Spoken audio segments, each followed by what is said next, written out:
சுவிட்சர்லாந்தில் நடந்த புத்தாண்டு கொண்டாட்டத்தில் ஏற்பட்ட தீ விபத்தில் 40 பேர் பலியாகி இருப்பதாக முக்கிய செய்தி வெளியாகி இருக்கிறது. இதனை நாம் பார்த்து வருகிறோம். புத்தாண்டு கொண்டாட்டம் உலகெங்கிலும் கொண்டாடப்பட்டு வரும் நிலையில் சுவிட்சர்லாந்தில் நடந்த கொண்டாட்டத்தில் தீ விபத்தானது ஏற்பட்டிருக்கிறது. இதில் 40 பேர் பலியாகி இருப்பதாகவும் அண்மை செய்தி வெளியாகி இருக்கிறது. கூடுதல் விவரங்களுடன் இணைகிறார் எமது செய்தியாளர் வினோதினி. வினோதினி, வணக்கம். இந்த தீ விபத்து குறித்தும் இதன் பின்னணி குறித்தும் முழுமையா பதிவு பண்ணுங்க. இதனுடைய பாதிப்பின் தீவிரம் என்ன? வணக்கம். உலகம் முழுவதும் புத்தாண்டு கோலாகலமாக கொண்டாடப்பட்டுக் கொண்டிருக்கக்கூடிய இந்த வேளையில் சுவிட்சர்லாந்து நாட்டில் இந்த சோக சம்பவம் நிகழ்ந்துள்ளது.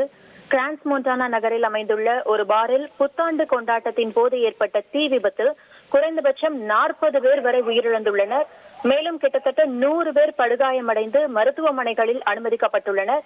இந்த சூழலில் இது ஒரு பயங்கரவாத தாக்குதலாக இருக்குமோ என்ற அச்சம் எழுந்தது. ஆனால் இது தீவிரவாத தாக்குதலாக இருக்க வாய்ப்பில்லை, தீ விபத்தாகவே இருக்கும் என கருதுவதாக அதிகாரிகள் தெரிவித்துள்ளனர். இந்த சம்பவம் நடந்த இடத்தில் கிட்டத்தட்ட 150 பேர் அந்த இடத்தில் இருந்துள்ளனர்.